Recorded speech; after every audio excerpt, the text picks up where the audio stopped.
Rohit Agarwal, Equity Fund Manager, Kotak Life Insurance, is now joining us live. Rohit, thank you so much for taking out time for us. If you could just tell us your view on the recent rally in the markets. Do you think that markets got very uncertain about what will happen into Q3 numbers and budget, and that's why that relief has come in? Hi, good morning. Well, to talk of the recent rally, what would I first like to highlight is what happened in December. If you look at what's happened in December, India has practically been the worst performing market in the emerging market space. Now, that is a fact that most of the market participants may have missed on. And as you likely said, that people were very scared, or people still are a little hesitant or reluctant to take positions simply because most of us do know that Q3 is not going to be a great quarter. At the same time, what you have to actually keep in mind is what is happening to the flows. Now, if you saw what happened in the last week of December, the FII flows started to recede a little bit from what was happening in the earlier month of December. And in January, yesterday we saw it almost getting to a flat trajectory. If you see the flows on the other side, which is the domestic side, they are very, very strong. And hence, the market was just waiting for one of the taps to stop, which was on the FI side, where the selling was relentless. This selling was not only India related, it was an EM to DM trade, which is basically people were switching out of the emerging markets and putting the money into the developed markets. This trade at the margin is starting to reverse. Now, we will not call it out as a reversal, nor are we saying that things have changed. But what we are saying is, at the margin, the selling in the emerging markets seems to have ebbed, or they are just trickling in. And actually, if you see in the first week of Jan till now, it is starting to get a little positive. Even then, India is underperforming the emerging markets. But when that happens, then flows start to come in the emerging markets. India will still get its fair share of money. It may still underperform the emerging markets, but at the same time, if money flows in from the FII side and money already flowing in from the domestic side, markets will have at least a bottom in place for the time being, unless something changes globally or on the domestic side. Do you think returns into Indian markets can be back-ended? Well, when we talk of returns being back-ended, most of the market participants think probably on the same lines, and hence the probability that the market gets taken off guard.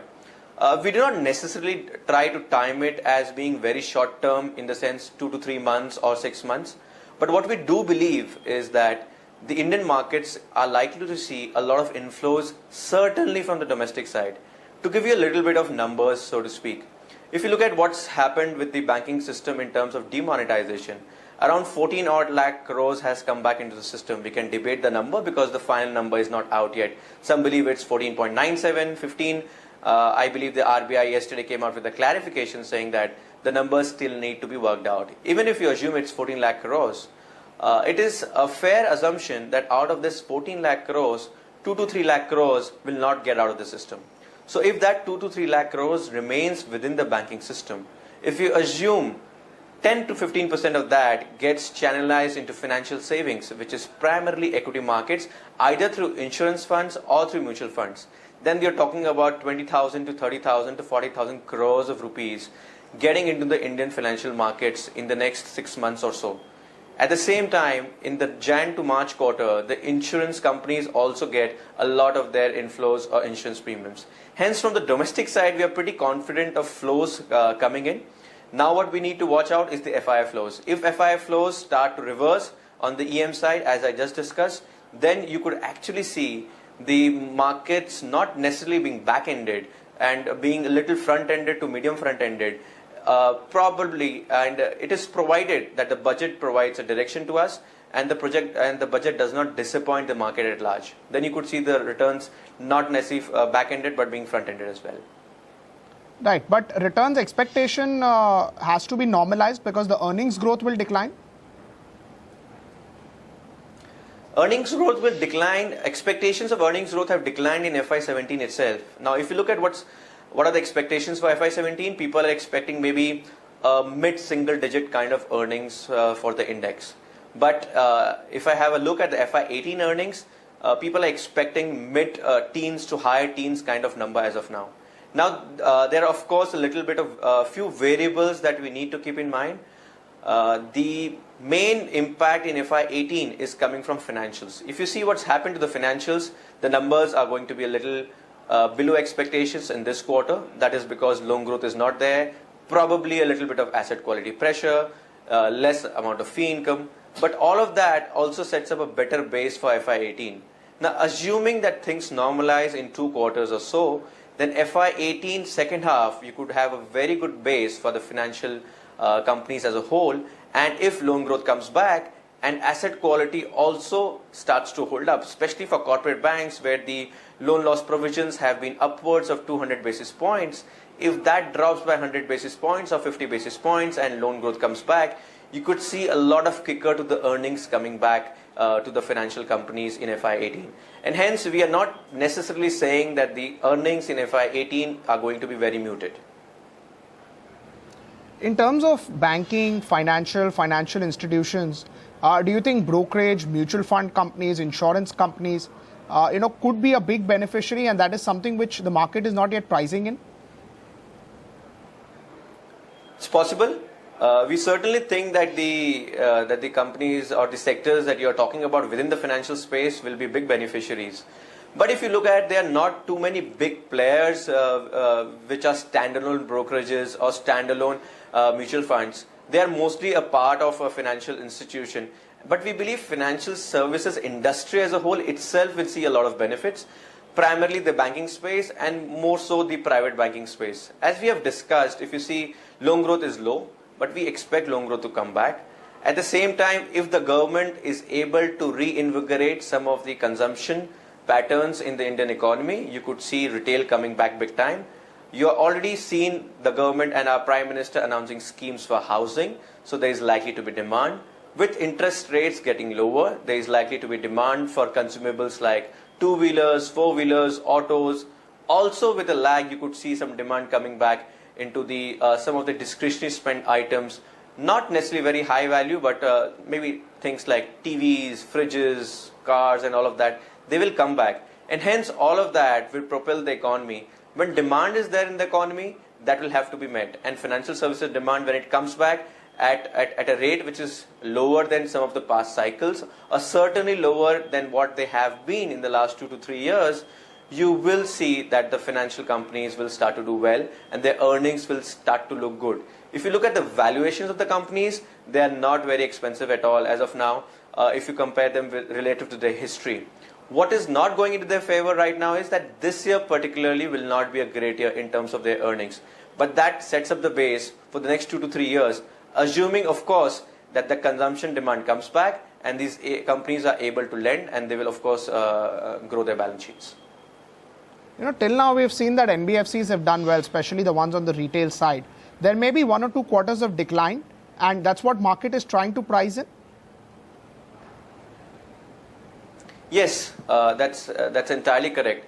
But within the NBFC space itself, we need to actually look and see as to which NBFC is operating into which area. Now, NBFC is one sector where we believe they will have to change their business models a little bit due to this demonetization. We have seen a proliferation of POS machines happening all across the country. Some of the NBFCs which were certainly more cash collection focused will have to see some kind of change or tweaking in their business models. We have seen most of those companies take a big beating in the markets, and rightly so, because their earnings are expected to take a higher beating. But some of the other NBFCs which are focused on retail but also at the same time not necessarily cash focused, you haven't seen too much of an impact on either on their earnings or on the stock prices in the market. And hence we believe NBFCs with a lag of 2 quarters and readjustment of their business models will come back, and they certainly will exist in the Indian system. They have a role to fulfill, and that will continue. And housing finance companies, do you think, can do well? Do you think housing finance companies which have perpetually been growing will continue to grow? Well, that's a difficult one. I'll tell you why. On the growth side of housing finance, it's not a very difficult thing, because if you see even world over, the biggest asset pool in the world is actually housing. So if you look at from an asset side pool, the housing finance companies have enough on their plate almost every time to grow their books. So a growth rate of loan books of 15 to 20% is not a difficult thing for the housing finance companies. But what's happening is that the housing finance companies, this is also a space which is very, very competitive. If you see, the housing finance companies compete with, of course, housing finance companies themselves, but at the same time, most of the banks also do housing finance. Now, in a time where loan growth is low, almost every financier who can do housing finance is doing housing finance. So what does that mean? It means that more people are chasing the same asset. In that case, what happens? Either the rates of interest being offered by them are low, which has happened by what we see last week, that that SBI came and slashed its MCLR and also its house lending rates. Now, when that happens, some of the standalone housing finance companies have a little bit of a problem, because the wholesale rates at which they borrow are not necessarily going down more from what happened last week, but only the borrowings which they have from the banks, which is generally 30 to 50% of their borrowings, that impact on borrowings comes down, and they have some advantage on the cost side on 30 to 50% of the book. But if you look on the asset side, which is their lending book, it almost immediately reprices their book. Not the whole past book, but at least the new book which they lend comes at a lower spread.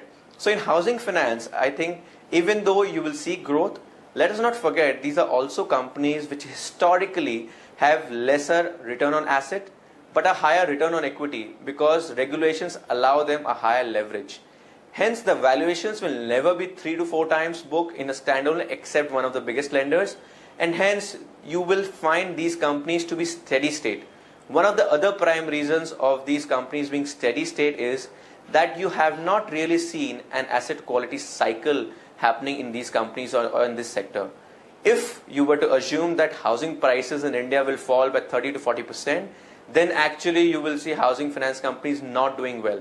The reasons being that the value of the loan that they will give to the customer will come down by 30 to 40%. That is one aspect of it. But the bigger aspect or the challenge will be that on some of the loans that they have given out, if their LTVs it's 70% or 80%, especially for the new loans and not for the older loans, because as you start repaying, your LTV comes down. For the new loans where the LTV is 70% or 75%, if housing prices were to go down by 30 odd %, then you start seeing a scenario where there's a possibility of an asset quality issue. That is not our base case currently, but that is something that you need to watch out for. Right. In terms of housing finance companies or mortgage lenders, you think competition will only increase? Well, it's already increased. We do not necessarily see more competition creeping in now because rates are low, because we have to keep in mind that at the end of the day, they also need to make a spread to take care of the risk profile or the credit profile that they're taking. For any new player to come in and make a big dent in the market is very difficult. Somebody may come and make a 500 crore, 1,000, 2,000 crore book, but that does not really move the needle. And in terms of microfinance companies, what is the opportunity? Do you think there the problems or the models could change quite significantly? Well, that's one space where we believe that the managements are already going all hog to reassess or assess as to what they need to do. Some of the models, some of the companies that we speak to are saying that normalcy is starting to come back. Their collection efficiencies are starting to go up. And most of the companies that we speak to are talking about a 95% efficiency in terms of collections already coming back. If you look at this sector to which microfinance actually caters to, this is not a sector which is very easily bankable. And hence, we believe that this sector will continue to have its space in the system, and barring little tweaks here and there, you will not necessarily see that there needs to be a lot of changes to be made to the model. What you will see is that they will also do a lot of tie-ups with the banks, and they will do BCs, business correspondence, and they will source some business for the banks, and hence they will also try to hedge some of their business risks that they have been facing. Barring political pressures or some of the regional parties trying to create some issue, we do not necessarily see the microfinance sector actually going through a lot of problems in the longer term. We have seen the RBI coming out and clarifying that they are regulated under the RBI and they will not tolerate any such interference by anybody. But if we take out that aspect and we just look at the lending aspect to the segment of the society that they cater to, we believe that as things start to normalize and as we gather information, we get to know that about 80% normalcy has returned, and you expect the last 20% to come in a month or two as and when more cash and more money circulation starts to happen within the system. I think this segment will start growing again. This quarter itself will be a little challenging, as we all know. Probably they will do flat YOY loan growths. But from next quarter onwards, they should start looking up. So the change that you have to make in your assumptions as an investor is, do you assume that they will grow at 50% or do you assume that they will grow at 30%? I think the latter of the two is a more realistic number in the current set of circumstances. Right. Going into the budget, what is the expectation that you have? What do you think markets would eye out for? I think going into the budget, the markets are hopeful that this time around we will see some invigoration from the side of the government in terms of animal spirits. Now, why do I say animal spirits? It's because after the demonetization, the spirits of corporate India is down, the spirits of the consumption is down. Now, to get that back, to get the mojo back, what do you need? Maybe some tax cuts the market is expecting, and tax cuts have been already promised by the finance minister that by 2020 there will be a 5% rate cut in the corporate taxes. We didn't get any last year, but this year maybe we'll get 1 to 3%. That itself will give you 1 to 3% higher earnings in FY18. But apart from that, I believe the market is also expecting that there may be some tax cuts on the individual tax front as well. Now, if you look at what's happening, one part is to give a corporate tax cut. But what that will do is just enhance corporate earnings. But what we need is the confidence in the people to go out and consume, the confidence to go out and spend. That happens when you have higher earnings or you have higher disposable income with you. Higher earnings is unlikely in the current set of circumstances, at least in the next 3 to 6 months.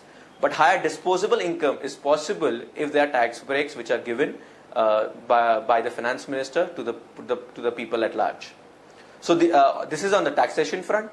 But it is highly likely that the market participants are believing that there will be some other reforms which will be more directed towards the rural economy, more directed towards the lower strata of the economy, where you will see, as the Prime Minister already announced, some schemes on housing, and probably you will see a lot of infra push also happening from the government side. Let us bear in mind, even though numbers have not been frozen and we would not have the exact numbers yet, but we are expecting that the tax numbers will see a lot of buoyancy in the next 2 years. Even the government could have a lot of disposable income to play around with, even though the amount that has been deposited with the banks is higher than what people had anticipated. And most people think that it is way higher than what the government anticipated. But let us not forget that money has come into the system. It has not necessarily gone back. So there will be ways by which they will ensure that a lot of it comes back to the government. For example, we do not know what is the amount of IDS2. Now, the income disclosure scheme, if that amount comes to about 2 lakh crores, that's about 1 lakh crores of straight tax to the government kitty. Now, that can be used very, very favorably. Even also from the amount which has already been deposited, which is about, say, 14 odd lakh crores, there may be a lot of cases where there will be some scrutiny, there will be some questions, and a lot of that will actually lead to a higher tax buoyancy. So for the next 2 years, we believe that you will be surprised on the positive side in the numbers of tax collection. Now, what we don't know is how much of that can the government budget in this budget itself. So that we'll have to see on Feb 1st. Rohit, thank you so much for taking out time for us. Always good to get in a perspective. That was a view coming in on Rohit. Detail about the financial sector and what essentially markets would price in going into the budget.